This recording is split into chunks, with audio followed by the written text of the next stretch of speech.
Looking for student accommodation services, comfort and luxury all in one? Look no further. Dalaba Residence for Bed and Breakfast has got you covered all the way. With our standard location at the tranquil east of TDA Kololi, we have proximity to basic necessities like the beach, the Banjul International Airport and more. Our environment is comfortable and peaceful, suitable for different tastes. We operate all year round and serve a wide range of accommodation, both for long-term and short-term stays. Our guest rooms are properly set up with all the necessary utilities intact. Well-structured toilets with a shower and fully air-conditioned rooms with television and refrigerator, all inclusive. Our self-catering 2-bedroom apartments are built with internal individual kitchens and a spacious private balcony just for you. We offer an internationally standard cuisine with a great quality of restaurant with a bar in the terrace. With our efficient and well-trained workers, we offer a great deal for customer service. For more information, call us on 9700-700, 750-1111, 370-1111. You can send us an email at info@dalaba.gm. Better still, visit our website www.dalaba.gm. At Dalaba Residence, quality and comfort is assured.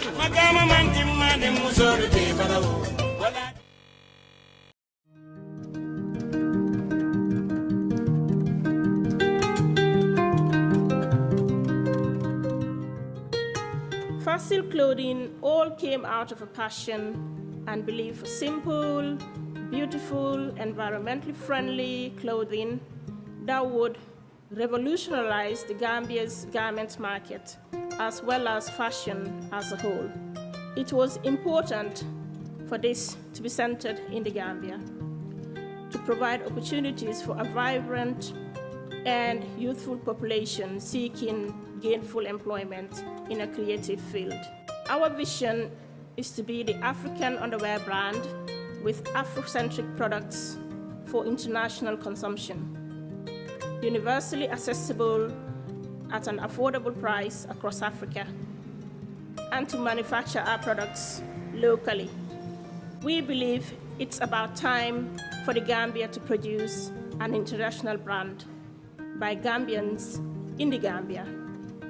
And Fossil's goal is to do just that. We have the passion and drive for it,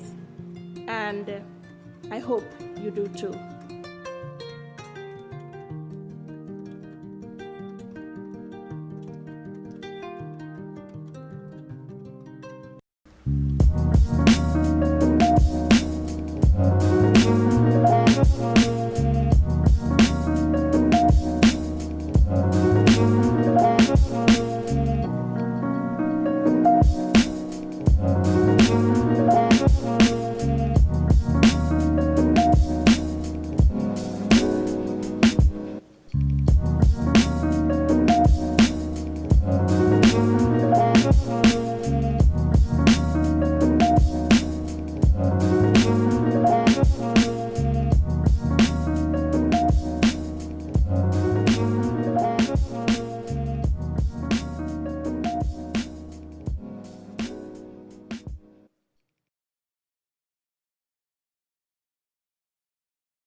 Good evening and welcome to the show. I'm your host, Rohi Konategay. You live on Mamos Radio. Stay tuned.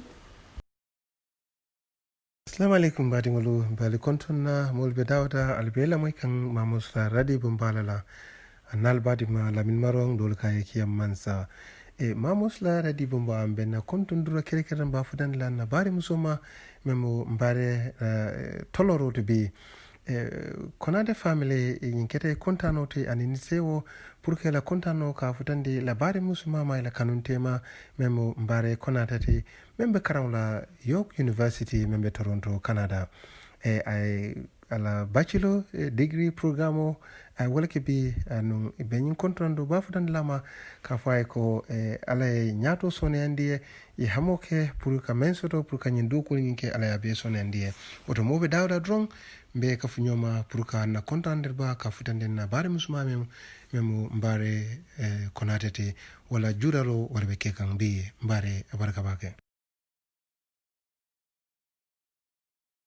Assalamu alaikum badingolu be mobe kontonna momo ke lamoyi mamos lanyi radi bumbato mbaflali ala baraka bake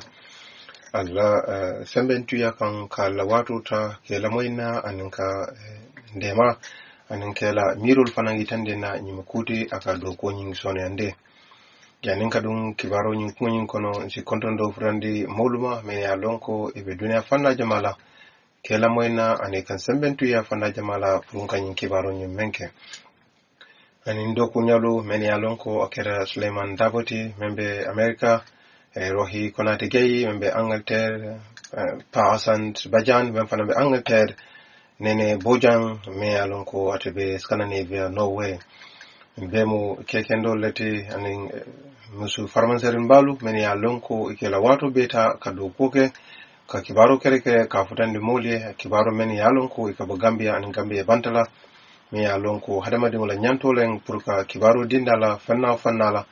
me yalon ko asaf makoy no anan asi yitandiri kala fanan ko koni membe kerin ko la fanan be tire kamla kafo molu kontonna men yalon ko kela wato beta kela moyna ani ka sembentu ya ka fanan tire kamla mamos la radio nyina mbeten tula wala mbeja ila kekendolu ila nyatun kulu menbe tuwabudu anin Gambia mbebe kontona anin kafo dingol be dawda bafle be ala baraka bake ukola fanan be mamos la duku lalu kontonna men yalon ko be Gambia anin Gambia bantala anin na fan club solo men yalon ko be Gambia la jamaluto mbebe tentula mbeja ila be doku kendo nyimmen na ngajele bafle ala baraka bake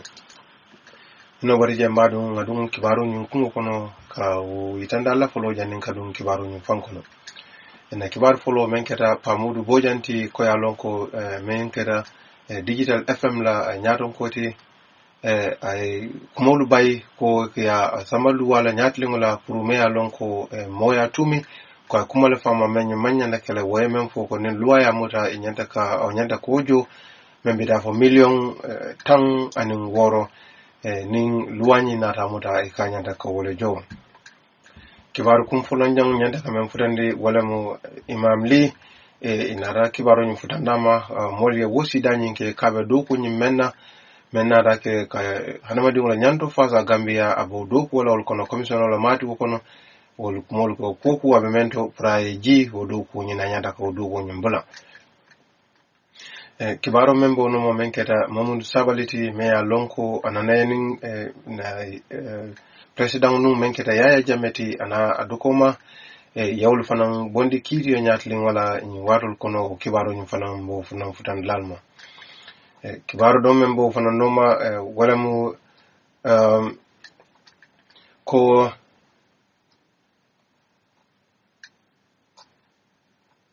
ya lonko masakunda ye ngolu menta na president nyimbulu menketa Yaya Jammeh ye bagasulu menta bulu be wafikan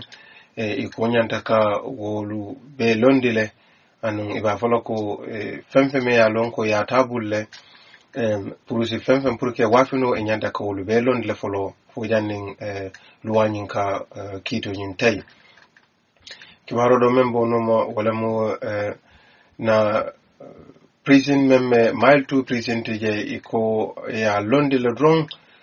pour kaje kake toralanti opposition party membe Gambia iko sedul menata ka chawo ni TRRC membe tambila iko Gambia prison be nyamen anata drone pour kake toralanti opposition party de Gambia o mo kibaro tembo fana futandalma kibaro mem fana mbo noma wala mo Gambia government ina raje ko ka kulu menfo ko ilafta purka masakunda nyin ka kudeta banko kan ko kibaro ni membe janjan kan nanyin social media ko kula me yalon ko amanke kusoranti ni fana kibar me yalon ko mbo fana kisikis laliya anu menkera APRC la nyaton koti o fana nada tumiro ke ko ibe Yaya Jammeh ibala baga sol men koto wafi kan duma kulang me alon ko ay wosi anun ibelafla pour korosir kegi o kibaro nyum fanan bo fanan futan dalma an kibaro men fanan bo no men keta te Mamadou Sabaliti men nane do ko ke Yaya Jammeh masakunda nata ka falindiri ke wara nata kalo ka foko ye luwanyi mella kan ko yamuta biri yin kiti yin ke wara kisikisiro yin menke no men tambita fona nata balamba ya itandi wala sede yin tenata memfo amman son wala andun ko yin memfo tara kiti lato mbo fanan kibaro yin futandalma anun kibaro men fananke ya men samanan TRC pour kanake sede tige memu David Coliti ko akata moliti me a lonko amu sembentu yalti ron yaya jamme me a lonko akaduk wala kaye me a lonko pour ka muhammadu wal mantora nyame atebe o palaso nyine ka kan yaya jamme o kibaro nyum fanan albo fanan moyla albe kibaro nyum fanan moyla wobe ko gambianulu membe United Arab Emirates ko ibe la wosi dañi itande la masa konda la prasi mako no nyamen ibe chande ndamen albo kibaro nyum fanan moyla an walbe kibaro fanan moyla me alon ko iko nyi janjandiro me ke kam manola e masa konda men hame purka di molula biri yin sonandiro ko kura me banko kan wo diamol membe kering wari ngara albo kacha nyum fanan moyla anu albe kacha fanan moyla membe ko jojo nyin meye yankuba koli ala kite nyin membe kekan wo kolu membe kacha kan be dunnale fanan kono lo ko fanan fashan fansale anu kola fanan albe kibaro nyin fanan moyla ka foko menkeda director sauti ko ala abayo nyin sababu me ngabe do ko lo damen ko kibaro nyin fanan bu fanan kiskis la liele anum fanan be kibaro men fanan falalon APRC eko memo justice ministry memo ministry membe luwani fanala memo batembe tuti eko belafta ba falaye pro do ko nyimena anyanta kabula kabubila mo kibaro te me alon mbo fanan be dunna o fanan kono anu inara fo fanan ko president Barrow anata fo ko inata lafare ke soran do nyimenke pour mulkana tara dula killing wara mulkana siya dulato yo fanan kafule mentara fo tili muang anin killing o fanan bo fanan futan lalma anin be kibaro yin futan lal ko British la ambassador membe Gambia ko falendro men kala o fanan bo fanan futan lalma ko ba fala fanan ko US ye momuta me ya lonko abe jonkulol kono nun men ya lonko be do ko ke ka ya jame kamol tocho waran kamolu fa memo Michael Sankorti asyobe sanji mon anin sanji tanna nin killing wala kibaro fanan mbo fanan futandalma banu lu nyinu kibaro kumulati me ya lonko ngam faleten be dunna ka kibaro nyi fon kiskisi ka be bondale nyoto nin alal maso kundaje ali alon ron albela moy kan ma musla aradi bo mbalala annal labadima men keda lami maronti wala be kibaro nyi sinde gangal ma fa yo mbadi ngolu kibar folo abe kelamenti don wolon pamudu bojang anata bayir ke kibar me alon ko freedom la newspaper le asafe e ko anyanta ka jori ke mentara fo gambe ko do million tang anin woro ina ya sumena kolande ke la tasamba da kide nyati ngola komeni luwanya ya muta ani wate pamoji bojang atleketa moti mamu nyaton koti nyen radi bumbato kafme digital fm me alonko ay bayri kibaro la ko freedom newspaper men banke ko kafumo me Lamin King Koli jamaya lonko kafa King Koli mi alon ko police commissioner la matinu mobile traffic mi alon ko police men kara lorin silo kan ka mararke motol la tanin nala ni freedom na newspaper même fo mi alon ko abe online de abe sabara la be America ko misa koliye nyum foko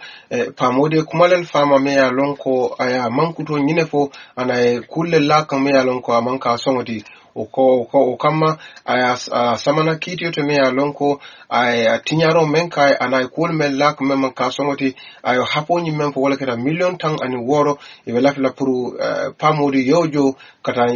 kin koli me alon ko ay kumul men fama aya tumu men me alon ko man soro anin birin kibaron yin findita inata pamudu bojan ka nyininka puru nyin kibaron yin men keta ko kinkole nyin men fama ka foko ay kulle fama wara atumi kulle le me yanon ko amman soto ade pamudu bodan na tamene fo ako ndoma ako alkane lamoy panderla atulbe panderlo ne membe freedom la newspaper to aka fem fa da ko me yalan ko aka kuma soto balo da malake ate pamodi yofo ande pamodi continue ko mo bukala panderla aka fem fa da ko na manke kusorande ana manke kuma barakarente o kamala nay fem faali alkana lala wara alkana la kuma la me yalan ko alba amoyla comme panderi kamemfo ako nata panderi kamemfo kule mayalan ko kusoto ring asikebe yin momento anyanta ka letro soto mensi bono kinkoli bulu ka deko aya samana police oliale pour ka fo kuma la fama wara atumi kule mayalan ka mansoro akubara bi mento hani tembo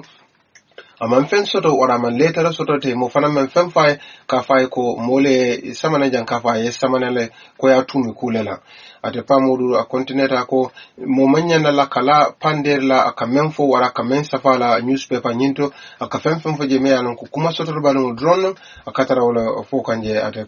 pamodu a contineta ayo fo ye kato beke pour kaje ka lamin kinkoli pour ka diamu nyoya pour ka nyinin ka konyin membe keta mamos la television et la media house ye kato beke pour kaje nin kinkoli si diamu no nyamen pour in kibaro nyimbe ke kam pour ka sendendire kala bare telefono ka ringle mo bukata mamos la media wole nyin safe an mbadi ngol continue pour ka kachake ko imam babali inata dolnata wosike ko abe do ko nyimena me ya lonko abe gambela bundatu menka hanama dum la nyanto fasa ko e abe kokuta to le yemenge yemen hama wala anyabe do ko nyina praje bula yin keta muluti me ya lonko Mamadou Sabali me ya lonko anana keta do ko kenu ya jamela masakundato ol benate la wosi danye yitandi ko imam babali abe do ko nyimena anyata ka gebulale tumo menna birin masakunda nata finti iko musubudelu waranke wudelu ila nyanto nyanda ka fasa Gambia nyamen ano nata dablande mol kono ka yitandi ko wolu la nyanto mu kute me yalon ko nyanda ka horma kala Gambia kan tuma menate babali amu imamolati kanfing la jama nyinto andung molen me yalon ko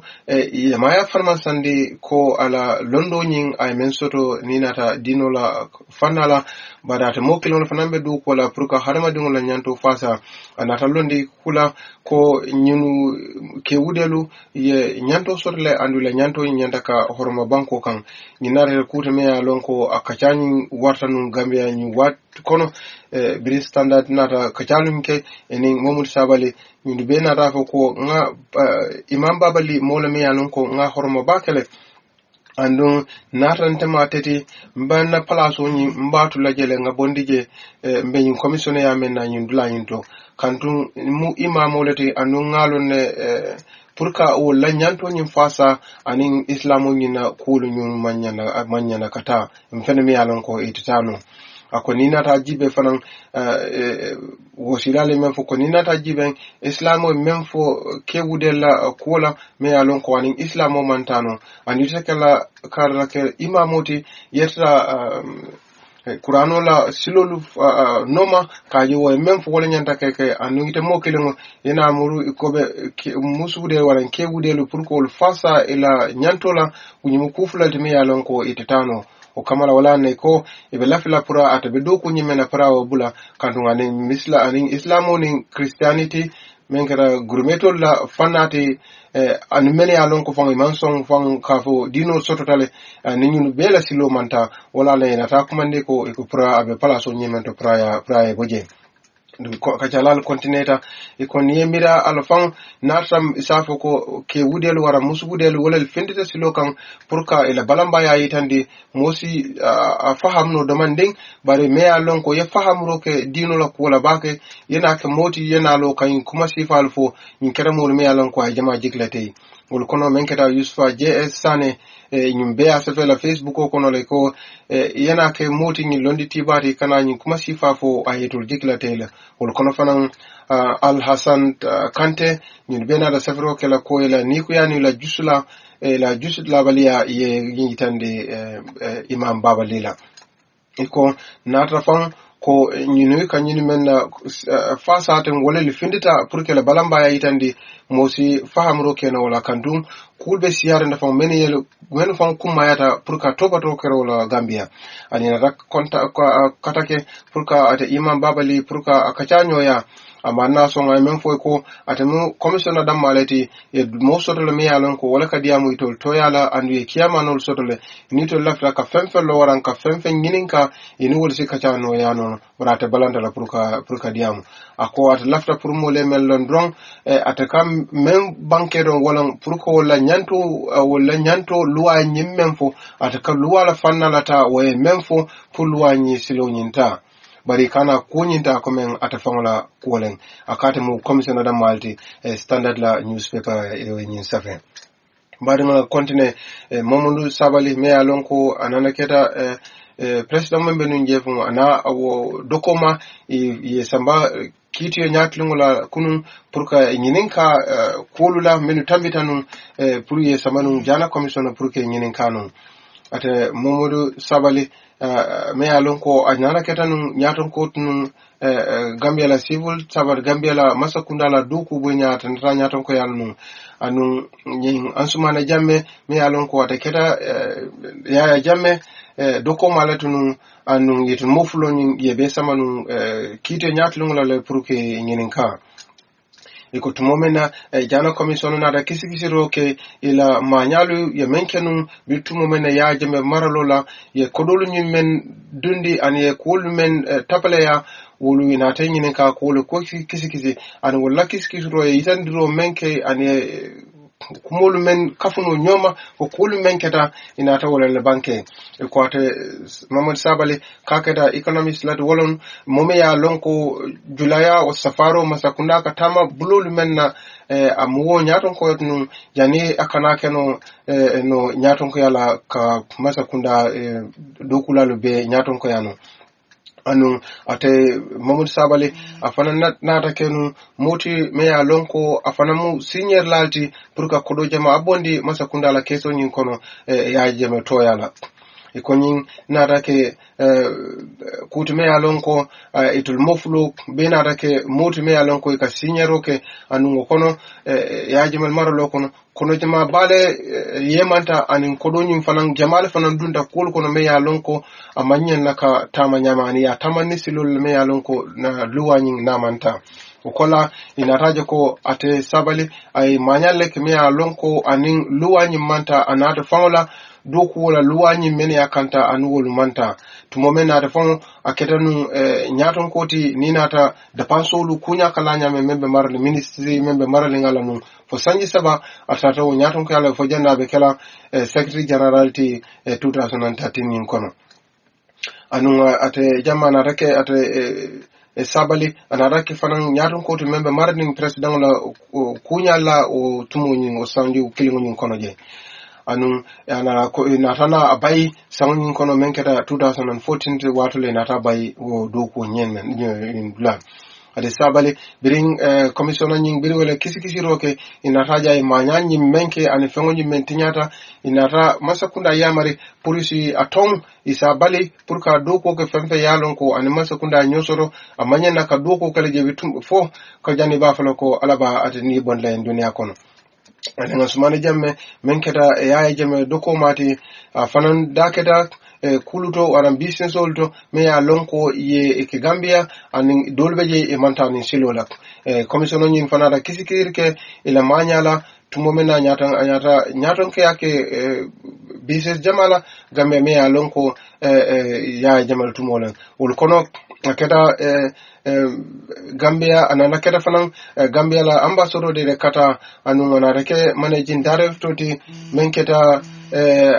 alhamdulillah petroleum company me alonko nimbe keda tumomena abe kata funku yala ninyunu na te blodu nyokon anana rafanan londrike company le kafmena MPA Sun Mining ñin be keda bere bidla wara kenyi bidla lati ñin be mu kuute me ya lonko atle o nyaton ko ya membe carton anin burfood ika kenyi biyo keda me ñin keda 2015 sango ñina kono anu commissaire inondaje ko ñu Ansumana Jammeh atle yitandri ke mola me alon ko katan kola mu bises lala mu kaf me na sud gandio anin rasid gando ñin be mo molti me alon ko walel tamu kano pro anin ye hapo soto warang ye fen soto fanan ni ko shareholder wala company mellota ye bul fen soto jele me alon ko kafa e GFFI ñunu bekete kuuto me ya lon ko ayo ñaton ko ya anu dadundu kuje ma kono me ya lon ko luwana manta anu ye kolu ke ñamen ke do kuni ñamen me ya lon ko jawabe je ata be mu tapalelto ada fana manna balan biri ñinin karo ka ko dolula me ya lon ko ay tamandi ko anin manta nin silola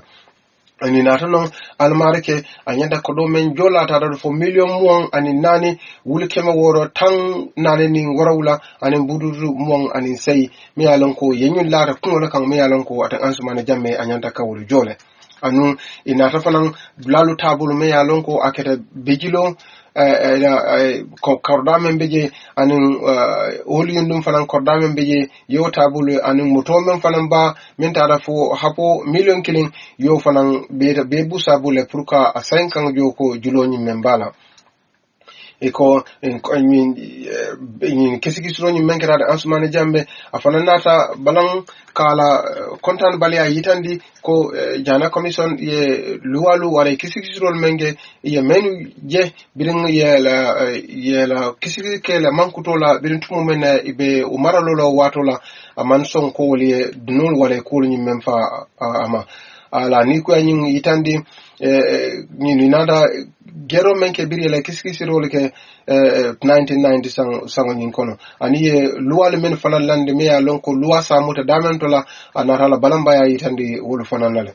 ani ambassador mbiya ke don ambassador de kata yaje ko ay tamandro menke kolula wananka demaro ke ni modo ay men samanan pour ka doko ke gambe jang ay sambani silo men me ya lon ko anin silo nyimanta Antonio General wonata fo fanande ko ye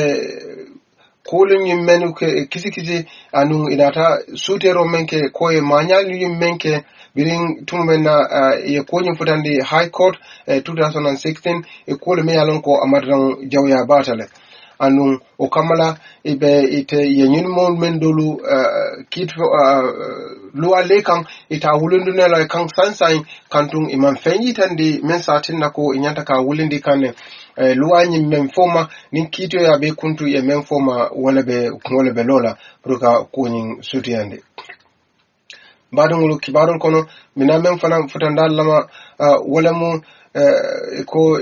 jana commission ye fengolu men be tame yalon ko yaya jame talama to bira maralola ibe isanka wafikan puruka juloni ñu jome yalon ko bire kiskisiro ke ina rafo fengol men be wafikan inyanta ka be ke londela folon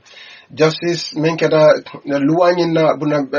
dinkirato inata kibaro fe ko fengol men be wafikan puru ka masakunda kala juloni jondino ko yae mentinya yebe londele folo pour ikana wafiro yinke tumo mena kitenyin kana wulendele ka kontinendere ke kaje luwanyi melle kan fabe mutala fate mutala inata wosyeme yitande wolan ko dron niaje nyine beke gam komen jana commission ye memfo amanke ko luwale famu me yalon ko aye mutale ba wala kisikisiro ye menge kamasa kunda yamar wala la luwanyi fana ka tamandi wasilo nyina la wale menje wala beke lano ko sedo pour ka kiti endido nyinke wala na femfembe wafikan inate belon le folo fo janin kite nyin kaban kito na luwanyi kunta luwanyi memfo wala binana lola mbadingolu mbe continue la pour ka continue ka kibaru do futandalla mbadingolu mbe continue la ngana kibaru men futandale ko Gambia la prison a ketelonu ya jame tumo ko ya kelo dron pour ka opposition party le pour que torandi wala pour que batandi inkere tumo mena Ansumana mane bidia kumandi TRRC pour ka keno sedoti ko menketa nun tumo mena abenu prison do kola ntebe damen insio tallude bi ko ninga hakilo borindi kaje ko ka tumomen nambe do ko la prison kolkata ma nyamen anu prison nyanda ka nyamen imanta silola ako National Intelligence Agency memo NIA to tumo saim ikafo SIS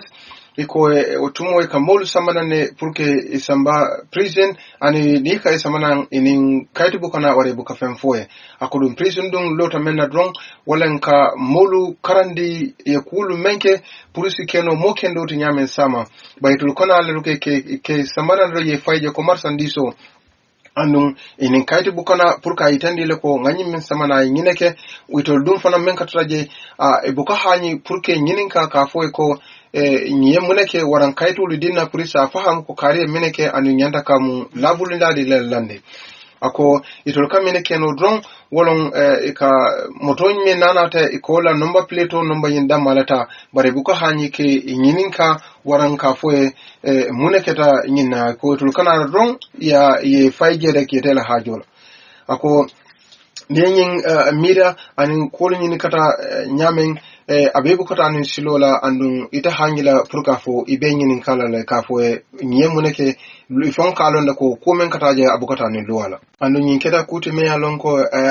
wosio itandi mo bebe do ko laje mo be yolane ba mo be man hani purka fo ibe nyinin karo kala waran ibe iba alonna ka foko nyi mennata ya samana prison ay muneke kandude hayle ke nginin ka fene ete semene ke no dron wala kaje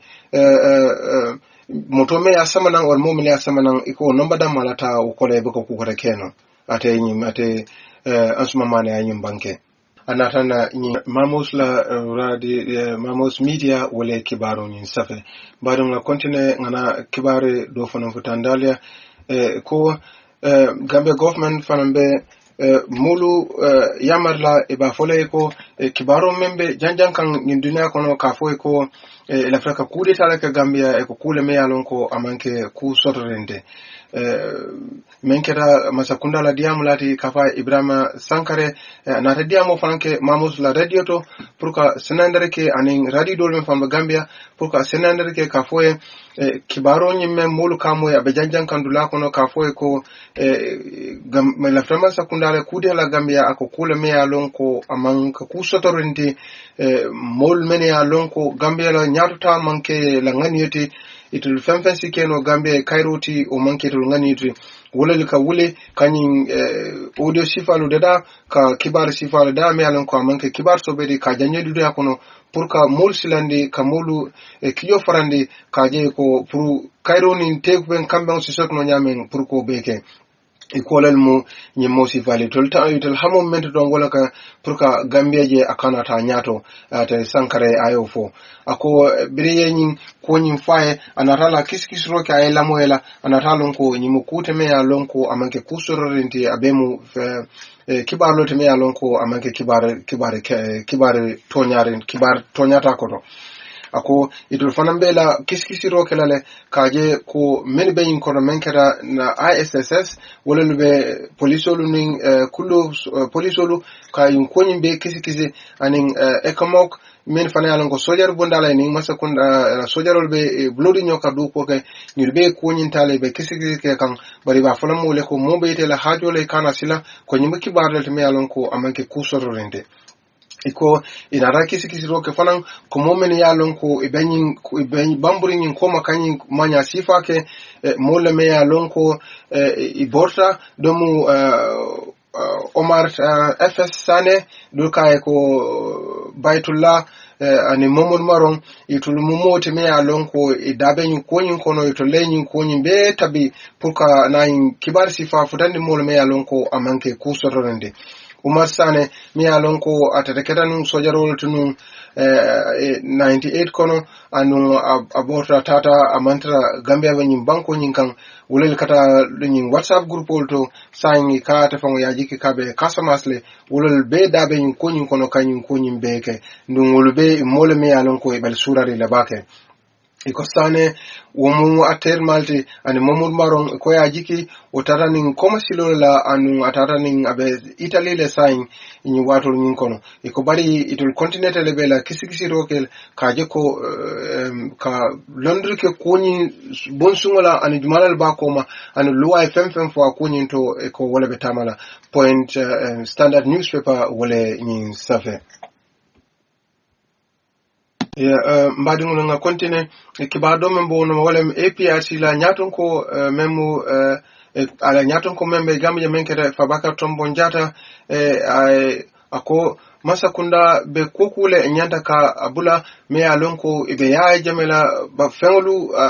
memu atati ibe dukunto wafi kam duma me alonko an luamanta anu ibe kokule nyanda ka abula adama barola masakunda tumi ko be wala fengolu wafi kam duma le me alonko ya jamela fengolu anu luanyi manta ako ngalonne ko koni membe kekan membe na minister nyindi sayin memu na luwanyi na nyaton kode ko be yala fengolu wafi kanne anu ala motolu anala nisolu me yalon ko ye wafi ako ni na te mira fan ala motonyin ya atafan ka memboro design ye sam dalala me yalon ko iba folo ko dal sorda ye wafi walala ata Mr. Jatta adi amda tumo mena ani BBC ye diamo ke ako masakunda be fengol me wafikan ya ala fengol me wafikan inyanda ke bebulale luwanyi madila fojani luwanyi kabang luwanyi kana kumfake waranka silata kaje ko fonyanda ka wafi le fomanya ka wafi ko la no manke imanya na ka fen wafi akonyi justice minister anata kibaro itandi fanan lokun tambila kaje ko fengol me yalon ko yala talamunun ibe wafi kan yebe londi la folo ke wafi fojani luwanyi kana kufa akonyinto eko tuma mena kito kiba luwanyi futandita Gambela luwa bumbato pour ka korsirike jana commission na kisi rolo anu balambanya ya men keta anu masakunda lafta luwanyi nu men tamande la pour ka je ko lunyanda ka wafi fuli si nyosa boka folo ni luwana ta lanya men wala be tamal bar dato manke e be fengol men wafi kan abe nyanda ka be londele anu ate Mr. Jatta continental Adama Barrow the President Barrow wala masakunda nyin tumi ko be konyi menke kan anin silo nyin manta ani ka fengol men fanan wafi ke kullo wafi nyamen o fanan nin silo manta nyanda ka kuku geje nyanda ka jele aita silo la ani luwa nya fo nyama itawo aitanu wayam bari kana kuli nyin kotokoto wafi duma mi alonko it mol telafla jamaa ba kalama ate Mr. Jatta continental ayofo nga kontine Momodou Sabally nata fana nata balamba ya yike ko biring luwanyi nata muda ko ay manyanyi menke tumomena abe ya jemela masakunda kono biring jana commission yela kisi rolke afana nata wulle akama nsong ye luwanyi melakan mi alon ko ya ton e ka foko fojani alaba anibon la Gambia yin banko kan atenanate doko kela masakunda la doko do wana masakunda ning fenfen kebulu di nyola ananata doko kela nunje tumomena eko jana commission biri kisikisiro nyinke ate Mr. Sabally ala loyen nataje ko jana la commission ye kisikisiro menke o tekeno la luwati mi alon ko be kiti teno la wala ina tafutandi na kiti bumbato ka yitandi ko jana commission ya yitandi la ko ila luwanyi manke luwati wala la kisikisiro manke luwati mi alon ko wala si kiti teno ka joko ito lemmemfo wala Gambia masakunda yamar menna wonyanda katamale fo ay futa kiti bumbato folo wala saka nyosaboti yenaje ko o memfo fo la bitama fotita e ko e kiti nyin ya join na walam ibe continue la bruka kachake kanyosa boke kajeko luwanye memfo wala bina labana tamala ni menganyeta ni luwanye ndunata lako ko jana commissioner memfo to be continue la wala ote Momodou Sabally tommen na wala be continue la anata Momodou Sabally ala lawyer menketa Ablaye Fatiti anata sednerende ke waranata forike kajeko kiskis la nyini ye memfo atekeno luwa to me along masukunda be kire teno la wala fo masakunda itandirike fenda me along ko asi sembentu yano ko jana commissioner membanke kole mukuti me along ko luwa sikido teno and memo masakunda la lawyer intemenkere AGA C-Seti anin sanyang nyuni be nata mambalamba yake ko nyin Sabally la lawyer nyin nata membanke ko be wakila kaje luwanyi futa kiti bumbato purusi kolosir kala bake janing bafale ebe kiti nyin kundula mbadi ngulumbe kiba diamoni suti andila nga kontine nga nata doto nying forea newspaper leo safe TRLC fanang ila sedo menkeda David Colite eko yajeko sedo men keta lamin kotati ako David Colley mu ya jamela do kulalati kuku me ya lonko ni ya lafta kukuro men kela aka David Colley le use membe prison mile 2 pour ko kala do kulato ayi bange tumo men na abe TRL sila bumbado biliba nyinin ka kan pour ay kunyi men seria tumo men na abe director yala prison department prison police wato men la department mile 2 la prison yendo ako ya jamme aka David Colley kala do kulayati tumomena ya kalo kafo mobe ko alialone David Colley ben na prison nyamen wolon ko na prison ka monumenta diata nyamen kekeje ninga fenfen keje nga hame nyamen David Colley ka ko la nyama akonyi ya wala yitande nyewle finare kaje ko David Colley ni ya jamme be da be fulo kilene ko fu me yalon ko kugrunga be ke kan odlanto David Colley nyanda ka konte bo akonyena anyum fo tumomena TRLC ba nyinin kaka a continue da nyim fo akon yamira prison katamani silo menna ani luwanyi manta kun men ka ko dulanto amadano jawya tabake ako momen ya lon ko ibe bambandingi be kekende yarin ni samanan prison abu ko watata ne je fo e balafa ako hakilo bulata lan tombong tambala bilitumo men ya samanan je abe bambanding abe kekende yarin bari ya samba itare ya tocho ya kujama kala bira murtuna ya samale ni ya jafan ifo balo e fay akonyi mbeka ke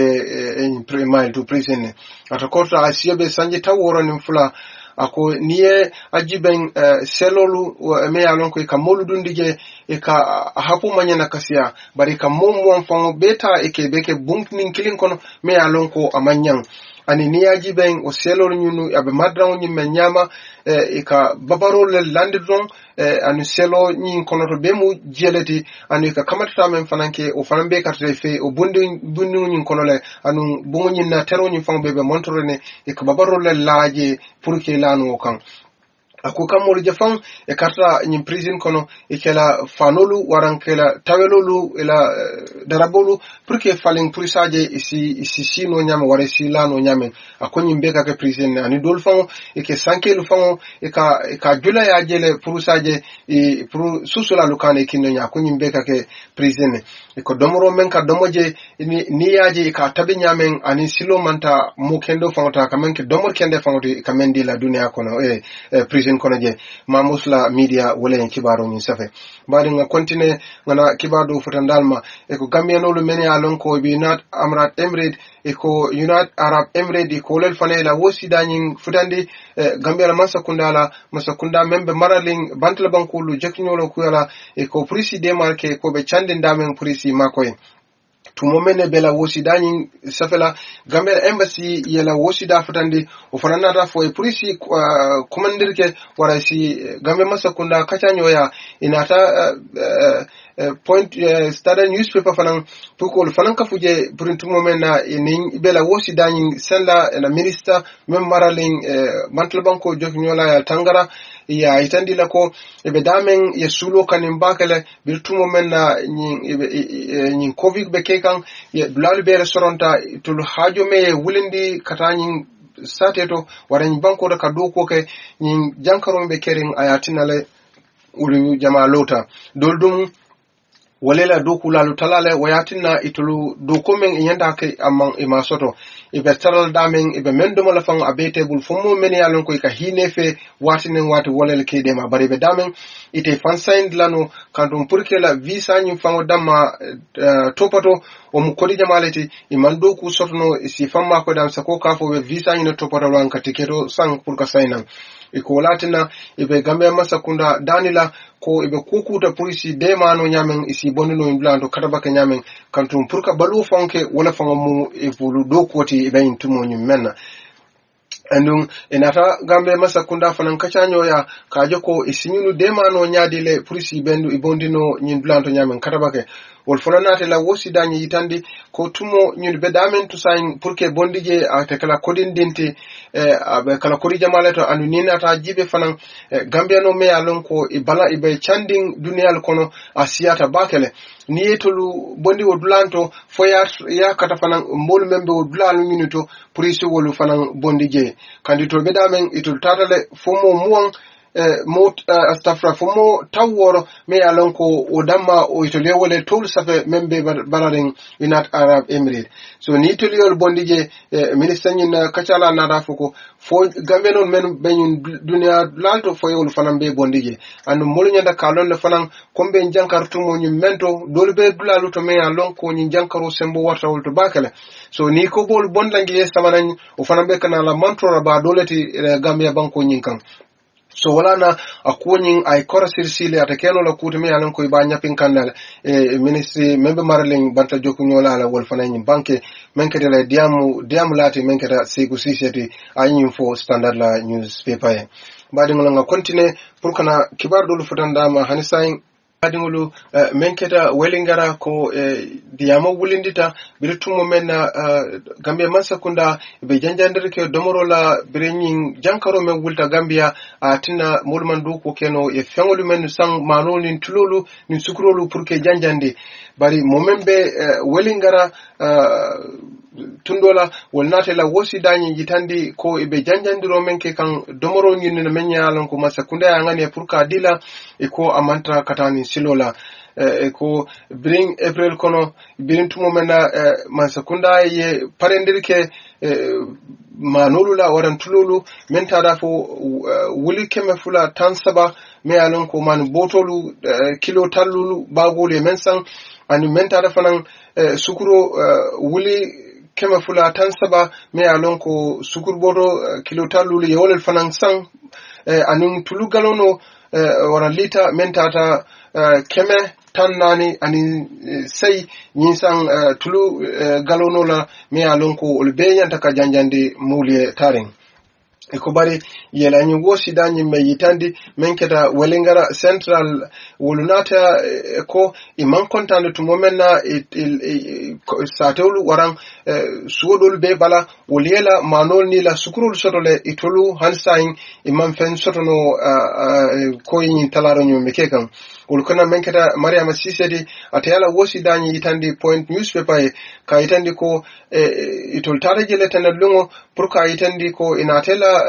talar fengol lakama yemen hame bari nada aitandilal ko tiketo men yanda kadiala pral si fengol nyutano ko ala tiketo nyi mantrajan ya jiki ko abedulal to me yanon ko amanya ka taraje itol natela wosi danyi yitande ko man nyi fahamno moni atna nyi bekela itol mantra sabatin dame mafongol moni atna Masakunda be to latiketo kelawo mafongol nyinna po yatina hansa itol mela mano nyi sotono iko ninata ajuben men dole alon ko yol betul bala wolela tikero sotno banitul taraje ikafo ko alla tikero mantrajan iba fole wato do alla tikero be brika male andun itul mantra o tundola inkere kutume alon ko ay wosi bake andun yela wosidani itande andun alkalonyi fanana rafu ko nyina tardenyi sunda tumo menna inara afaham ko tikero menya na katina profengo indila tikero nyin yaje ko abe brika male wole ko nyin tardandi ate hadija me akoytol mantra woto annun ibajala ko e ka foyne lungolu ngane nani ka wuli subajuno pour kata pour kala fengota ba ni futata wato wati ka foyne a mantra jang abe alati keto be wale ngaral wara juna mi alon ko aytulu jahale bake an alkalo nyin nata ala wosi danyi tande ako pour mo be damen rek ye sabaro nin hino muta ko kaje ko nyimbe kala kude me alon ko e bela tarar fengo nyin sotolale e be mo be dan la pour si sabaro muta ron e bela fengo nyin me alon ko me soto idebe sotlale point newspaper wala wo banke ya madam ma continue fono ki ba do be je menketa jojo le memfo ko Yankuba Toure ko ala birintumo menna ina rafo ko ay ilafta kitinde la menna burin kiskisi rokata nyun tumo menna ala loya ina rafo ko ye CDRol men yitandi pruka fo ala mobe lokame menketa Yankuba Toure ti ko kula me alon ko amambambano men satina ise Yankuba Toure mutano bari jojol falna da fintinan ko Yankuba ye case men soto warang ye kibarol warang ye kulu men soto me alon ko abe dendin Yankuba la kola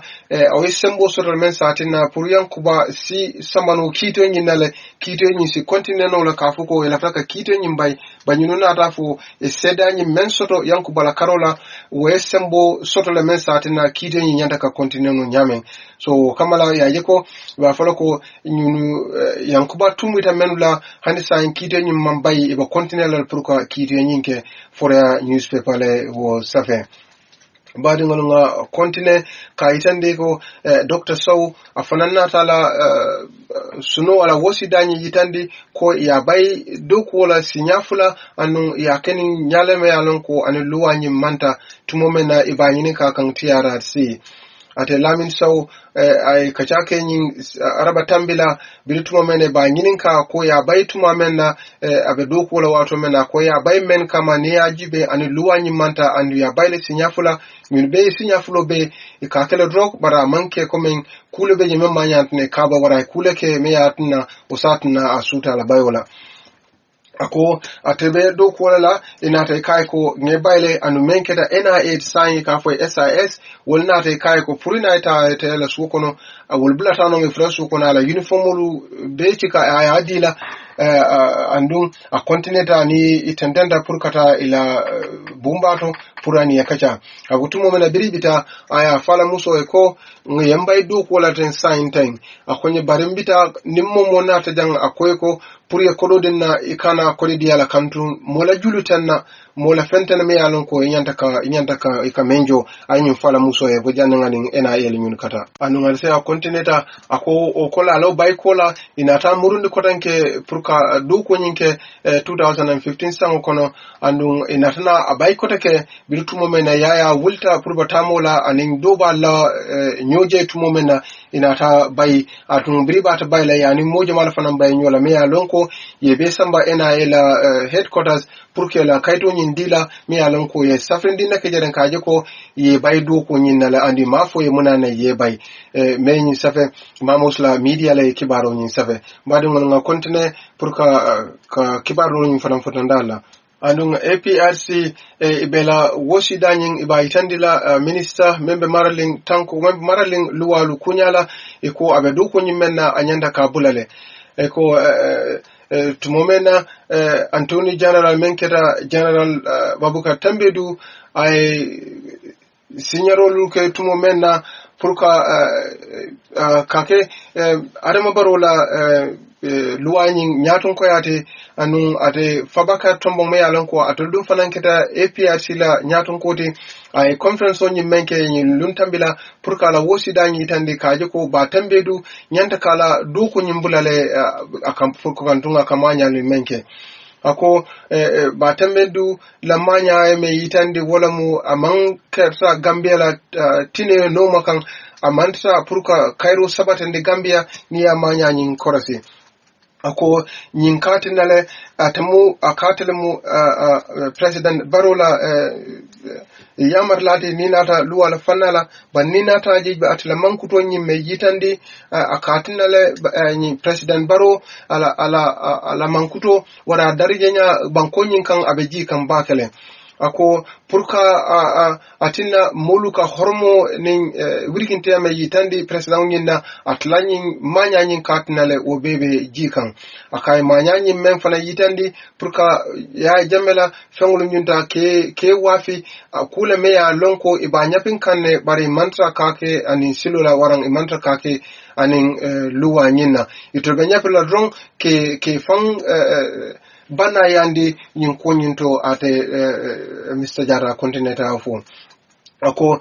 tambedu ye Gambia bankolo ay doyale andun aka manyali nyi menke anu ata kamen fata fangala koto ako nuwol manta aka men manya anaka men kawandi ako imanyo soto andu ite ko imu hadama dungula nyanto fasa lati itel fangna ta ke moti me ya lonko iba hadama dungula nyanto nakarkan ata kachala continental fu ako ifan kumande koy mo kendolete ware kabara ku kendola arte ijikoli kamenke ani kamenfo ulumanta ako nga korasi roke dron witumo menna o passport diamol wulta wato menna ako nyanda kakamole taman serode kajeko fabakare tambedu kamenfo ana kamenke wuli jamfata nyola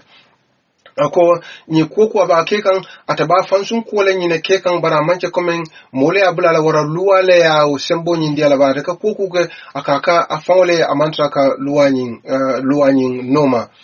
ako niamira tumo mena ya jame ni so men sort of mentara ni si tawara wula anun ate sana ta men foron wolon ko nisi kema wara wula itole wole safe ko le bekerin ata ni so men be nungi ata la fonisi ta wara wula bara manke nisi kema wara wula te ate fabakara ayo fo ako ni aje fanan luwanye momenta purka korsirke woni so le nyinna tumomena luwanye na ta bulola kan ate bata medu ayo marin bondigela na ta mokje menkra ta fangola moti mi alon ka fa Mr. Barry ate Mr. Jata continental fo ako a sediata ko millionulu me alon ko masakundala fengolam yeta pourquoi ni fengol me wafi me ya lonko olube me be kesmeti ware me olube safe kaitandi ko e fengol men sanga e fengol men ta tumo men be nyapin kan fengol ta kan ya la fengol e men wafi e man transai e me safe ka foko e menu ta ako ni be nyin kekan koko nyanta ka tilingoning luwa tamanda kodo koko ba kekan amanyana kake akamanyanda kake filikode ba amanyana kake anyanda kake tilin quality tapate amanyana ko dunga kono ako ni emira fanan motulu mentata anini sole men wafita wo kodolo nyunu bele nyanta ka o yitande molla ka je ko kodomen nan ko mo wafita waran kodomen nan ko mo be nyanta kana ka be fonde ka be bonde mole nyoto atafa bakar a continental nyimfo a continental fananko ako ICC wolu nyanta ka aliu memula nyatun ko de memu aliu Mamour Ndiaye ako fanan ba fole ko nyanta ka moleta me alonko asilata alala anu ay dokonin horma anu ay luwanin horma bari to lemenje Mamour Arunjalo koto yaje ko imallala anu abukatilingo sabatindi o kamala e bilafta pura e dokonin bula masukunda e mokije me alonko abesilala alala anabe luwanin hormala na be mulu hormala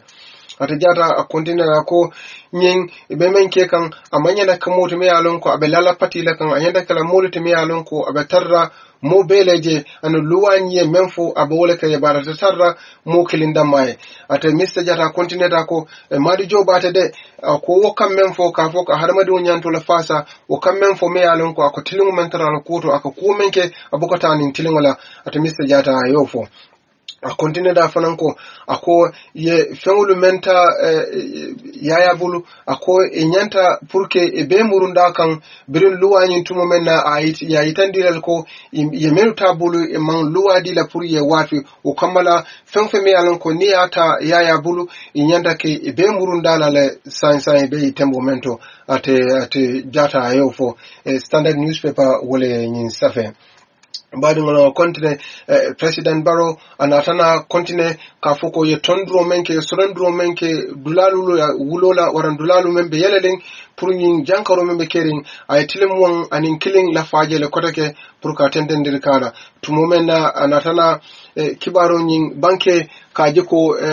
nyin jun karo nyin araba tambila atiltan ka itandi ko sorandro menke me alon ko abanta barana raje ko jankaro nyin membe lafa kan banko kan wala kuwa kan luwanyin na tunkun me alon ko tunkun tan saba anin nane ala tunkun woranjan wala nyin diala na 1997 na luwa buko nyinto puru ko membe ko ten asi kumo kumande nole wara asi dulalu soron nole pour men sat na jankaro nyin kana wajabi nyame anu a continue da ko masakunda nyi memfo kafo e dulalu tonne nga la hidol wara nga kulu man banke nun kumolu nyanda ke korsi bringa nyim banke kafo nga dulalu sorone hanisa wo luwa kilingu anu nga banke ro ko menu la wole be tamakan mobe salon ko nga menu baynum pour mo kanake hanisa wo kukuno nyine be tamakan kantu ina raje ko sain mobe jankaro nyin soto atada sain fo momwon anin sai me alon ko wolu lebe soto da Gambia andun momon anin fula wolu kende atale mo kilin fate kono anisa molulu wolta hansa obe je wolta be jawyare ne be tembo mento o kamala ilafta pour ka fo mole ko luwanye men fo nyin ko hansa o luwanye wala be continela badum nga continue luwa men fanan ko British la commissioner membe jang ko ba fala ko ye new commissioner samana membe nun jang ya wo saundi abita do ko kala banku banta banku blado loto Mr David Belgrove OBE ko sang wala mo la commissioner kutoti Gambia banko kan jang abe do ko nyin kuma sla ni August karo ni menkana bare membe je fono menkata Miss Saront Wardle ko yo soundle abita do ko la banku dolel to ko ba fala ko ni August karo nala ni na be kala ni bala do ko ni kuma sla Gambia banko ni kan madum na continue US ko fana ba fala ko yala jongula lu men ya lon ko kafaye Michael Sankor asibe sanjita na ninkilin ko ya muta America banko kane anin iba sambala kivie nyaklingola ikonyin ya muta nun kunun Denver Colorado anu ya muta mena ya tumu mena wolon akamulel tocho nun tumu mena abenun ya jame na be dokulan wato mena anu mojama mantora bring prison nan anu men be game banko kan tumu mena anu ya nyimbe dokula wato la Denver newspaper ye memfo ikokor ya sambanu kunun kito nyina la urano anu abe bulle tumomena asalomo dundi bitumomena ala ya muta among visa soto waramang sabat bla soto warang amang kaito soto men satna sabatu blanto abe bulunu pour ka sendu no Gambia barentumo men na rak kisi kisirora kala kola inataje ko ay manyalu menke no Gambia anu safarolu ila political nyatun ko dolu wol fanna da safaro ke kayitandi jojon nako nyimomolete me ya lonko imanyana kabula ka saindi waranka bondi banko nyinka kantiniyo ke ay tinyaro menke wara manturo menke hatamadi ngo dolla asike luwanyi menfo wo dolte kalala o kamala ila fraka muta ay taraje luwaye membuta priso kala pour ka itandi la ko America kala banku de me ya lonko e bakal kujaw kala banku dotole ye boreta America banko kam pour ka fo be fanko la kanandila iko be nyin kibaro nyin futanda dunia bema ka itandi la ko nimmo e kujaw ke banku do ka iborte nata America banko kam o tatina ka fo ko e beta mabala wareta kukala nyine be kala sinya fula nyoto me ya lonko America e mo samba wara e mo muta me ya lonko ay manya sifa ke ka kindit America banko gunyin kan anu wata zon ikobe bulu ani ba sambala kite nyinala anu yaje ko fanan ay manyanyi menke ka harma dingulu mantora anu menke ta fangola banku dingul di Gambia tumomena abe doko la yaya jamme ikonyin is jongula nyim fawde ko abe am Gambia am forces nyina kono barate kera moleti nyin kor ne ya lonko ateka kumota jamele fangabulu amache komen ami komandal waranyi nyato ko dole ka kibaro diatla waranka yamaro diala ateka yamaro ta ya jama fangabulu me ya lonko nibela kujaw balakala ka yamaro sota telebulu iko kamala wosiye mem futa da me ya lonko harmadum mem batande Gambia anu luwanyin mentinya wala ne tabulande ba kitenda luwanyin memfoje e bolo la America banko kan ani banki baro nyin fudan la fanan mulla waran duniya makaitandi la ko luwanyin ye memfala koto e bolo kala ani momo ya manya sifa ke ni fudan America luwanyin memfo e bolo la la konto badi ngona continent IEC ko ba fala fanan ko project party kutole fanan lota Gambia ko take nyin tumol kono anu iba kibaro futan la mulla kaitandile ko Gambia Alliance for National Unity GANU ikolalu kada party kutoti melulota sign ni watul kono Gambia banko nyin kan ikola party nyin ya alundi nyin karotil tambila tang anin woro Gambia banko nyin kan ikola nyin IEC iko iba fole ko nin pati nin mellota ye sartol mellandi me alon ko luwa la bunda to men kata keme ani lulu ay menfo ina taw be ma fale wala tin pati nin sign ya ake pati lu kono men register Gambia men kata Alliance for National Unity ko Gambia banko kanyin carte nin tiletambila tan tubabukaro tili kononto nin wulungol kono lan ko pati nin fango lota ikupate nyina sifaro wala ala nyaton ko wala mu Sheikh Tidiane Haidarati wala mu pati ñina ñaton ko inti ani la headquarter men kede la bumbati abe Bruce B la Freeze One ila Komboje iko pati ñina kuloro wala mu jambakero men man jambakero bake ani mbulu men mammo bake e ko ñinal mula ila kulorolti ye menuta pour ka ke ila tamanser lawti waran ila farmanser lawti pour molsi suti no nyame e ko to dum ilo tamena da wolon kuku be kala Gambia ito le silo sotala le wara ye dokunde lan sotala le kuku dun ta kono alon ko ye fero sotala le me alon ko isa keno wala mu to la tamanser lawti e point news rale o safe anu mbadi nga kontine na kibaru kun labango menke da polisolu ko ba fule ye mona ni muta me alon ko abe bulu nyin tembolo ko ye lulu wala sunya anin kodolu me alon ko bantla kodolu ye jama mute bulu iko mona ni ye muta nyin tembolo ibe bulu iko ye tumi ko ye lulu wala sunya anin sano anin motolu anu ye wuli tan nani ani warawla Gambia kodo ye mentre bulu tumomena e be mutala anu ye kodo do fanante bul me alon ko bantla banku kodo lan e ko tumomena ye kacanyinke anti-crime unit menkeda dinkirato me alon ko wolel ka bayindirke kelolu la anu wolel kallo nin kube ke kan banko kan purka aje e ba adafa la nyamen ila bumbato wolel yen kacanyinke ila diamula menkeda subitana lamin jay ayin fo ko nyunu men yalon ko ye tume ye jeko e ka blal kati mo la fengol dal kati kala fengol nyu sunya bari ba fulene sain e bebe bulle anu e be sambala luwanya tlingola me yalan ko atakala ku merende atun jay a continue ko bayin kibaro nyi men soto ko nyumolo nge muda e ka molla dulalel kati kela fengluta andi fenjamale te e bulu anin kodo jamala fanantere e bulu anun birin e ka men fananke wonon ka luluoni sanolu sunya ani wandala bantu kodolu nyin bebe bulu biri motolu wala nambalu me alon ko BJL 5844 nyin ben fenet me alon ko ya mutebule bir tumu mena ye muto iko ibela kiskisiro hansa obe continue la pour ka je fengmen dole beje kay dole boto jamen ani ba fala fanan ani mol men fanan dole nyok dabe nyin kono pour mol si dema ka kibaro nyin do futandima ani mol men fanan muta mi yalon ko do beje mu manke Gambia noti cherno ngom o mu Senegal leti Alassane Coulibaly o Mali leti Yankuba Tangara o fanam bota Mali le ani Alu Tangara o fanam Mali leti yayin men mutanyun kono ani bebe bulle tan tembo ko fane ba fala ko ne mon men ya lonko ila fengo filta wara fen filte bulu isa kata ye kachanyo ya pure fute mai sita pure ka korsi ke fengo nyin men futa fo be la fengo nyunu sutela la kachala nyin fo madum lu nyina mu kibaro to min fotana ma tembenna nabe tata ko wal salaman solo nolen ninga fo ma fo kun sawda sala na harmadi yana so damma mo annal bade ma lamin marong dol ka ki mansa ma flan nimbara fo nyatanto ko nyum banke ako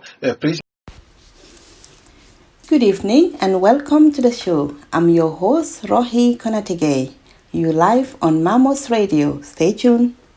You listening to Mamos Radio. Mamos Media, the media house of the future that links you globally. You live on Mamos Radio. I'm your host Rohi Konatige. mbokk yi man la Rohi Konatige di leen yëgal ne leen ne Mamos Radio dinañ leen fi nekkal dimanche bu jot si xibaari wolof si 9 p.m. Gambia time 10 p.m. UK and 11 p.m. Norway. di leen wax ne leen Pa Assane Badiane moo leen fi nekkal si xibaari wolof si Mamos Radio incha allah dimanche dinañ leen isil xibaari Gambia ak li ko wóor jërëjëf. Thank you, listeners. You're live on Mamos Radio. That was the end of today's news review and commentary from all the team. Myself, Rohi Konatige, Lamin Marong, Nene Bojang, and Suleiman Dabo. On that note, we say good night. We'll be back tomorrow at the same time, 9 p.m. Gambia time. Till then, good night.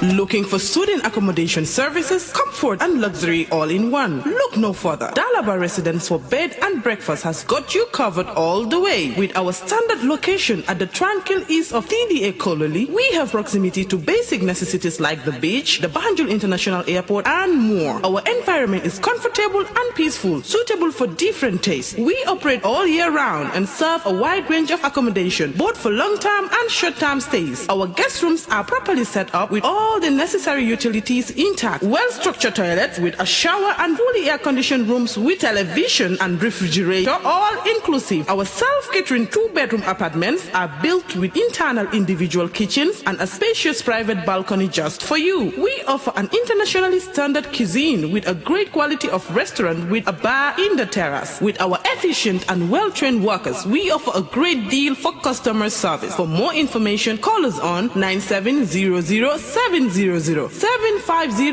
1111 370-1111. You can send us an email at info@dalaba.gm. Better still, visit our website www.dalaba.gm. At Dalaba Residence, quality and comfort is assured.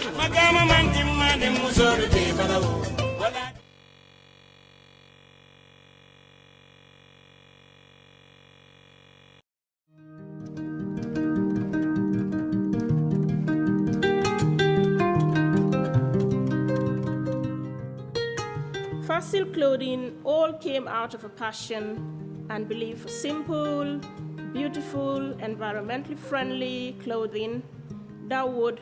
revolutionize the Gambia's garment market as well as fashion as a whole. It was important for this to be centered in the Gambia, to provide opportunities for a vibrant and youthful population seeking gainful employment in a creative field. Our vision is to be the African underwear brand with Afrocentric products for international consumption, universally accessible at an affordable price across Africa, and to manufacture our products locally. We believe it's about time for the Gambia to produce an international brand by Gambians in the Gambia. And Fossil's goal is to do just that. We have the passion and drive for it, and I hope you do too.